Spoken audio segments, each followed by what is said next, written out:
गांव के उस पुराने हवेली की कहानी सब जानते थे। कहते हैं वहां एक औरत की आत्मा भटकती है, छाया नाम था उसका। लोग कहते थे वो रात के तीसरे पहर में रोती है, किसी को बुलाती है। राहुल, शहर से आया एक फोटोग्राफर, इन बातों पर यकीन नहीं करता था। वो उस हवेली की तस्वीरें लेना चाहता था, कहानी की सच्चाई जानने के लिए और शायद कुछ अनोखे फोटो कैप्चर करने के लिए। राहुल, डर तो इंसान के मन में होता है। राहुल हंसते हुए बोला। गांव वालों ने उसे मना किया, पर वो नहीं माना। रात के 10 बजे कैमरा और टॉर्च लेकर वो हवेली में घुसा। दरवाजे खुद खुद चरमराते हुए खुले और अंदर की हवा में सड़न और नमी थी। हर कोना धूल और जाले से भरा हुआ था। राहुल ने पहला फोटो खींचा। फ्लैश की चमक से एक पल के लिए पूरा कमरा रोशन हुआ, लेकिन जब उसने कैमरे की स्क्रीन देखी तो तस्वीर में एक धुंधली सी औरत की आकृति दिखी। उसने सोचा शायद कोई ट्रिक है या लाइट का खेल। वो आगे बढ़ा।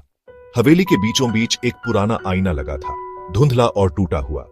राहुल ने जैसे ही उस आईने में देखा, उसके पीछे एक औरत खड़ी थी, सफेद साड़ी में, उलझे बाल और बिना पलकें झपकाए घूरती आंखें।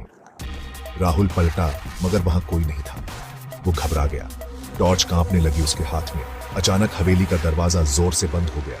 राहुल ने भागने की कोशिश की, मगर हर दरवाजा जैसे किसी अदृश्य ताकत से बंद हो चुका था। फिर वो आवाज आई, धीमी मगर बेहद दर्दनाक। छाया, क्यों आए हो? मेरी नींद क्यों तोड़ी? राहुल ने देखा, आईने से वही औरत बाहर निकल रही थी। उसकी चाल हवा में तैरती हुई थी और वो चेहरा इंसानी नहीं था। राहुल कांपते हुए बोला, मैं बस फोटो। छाया ने कहा, मेरी तस्वीर? अब तू भी मेरे साथ रहेगा। राहुल चीखा, भागा, पर हवेली में भागने की जगह नहीं थी और फिर सब अंधेरा हो गया। अगली सुबह गांव वाले हवेली के पास गए। दरवाजा खुला था, लेकिन अंदर कोई नहीं था। सिर्फ राहुल का कैमरा पड़ा था जमीन पर। उन्होंने कैमरे की आखिरी तस्वीर देखी, एक औरत की झुकी हुई आकृति और उसके पीछे एक डर से थरथराता हुआ राहुल। उस दिन के बाद हवेली में रात के समय 2 आवाजें आती हैं, एक औरत की और एक आदमी की।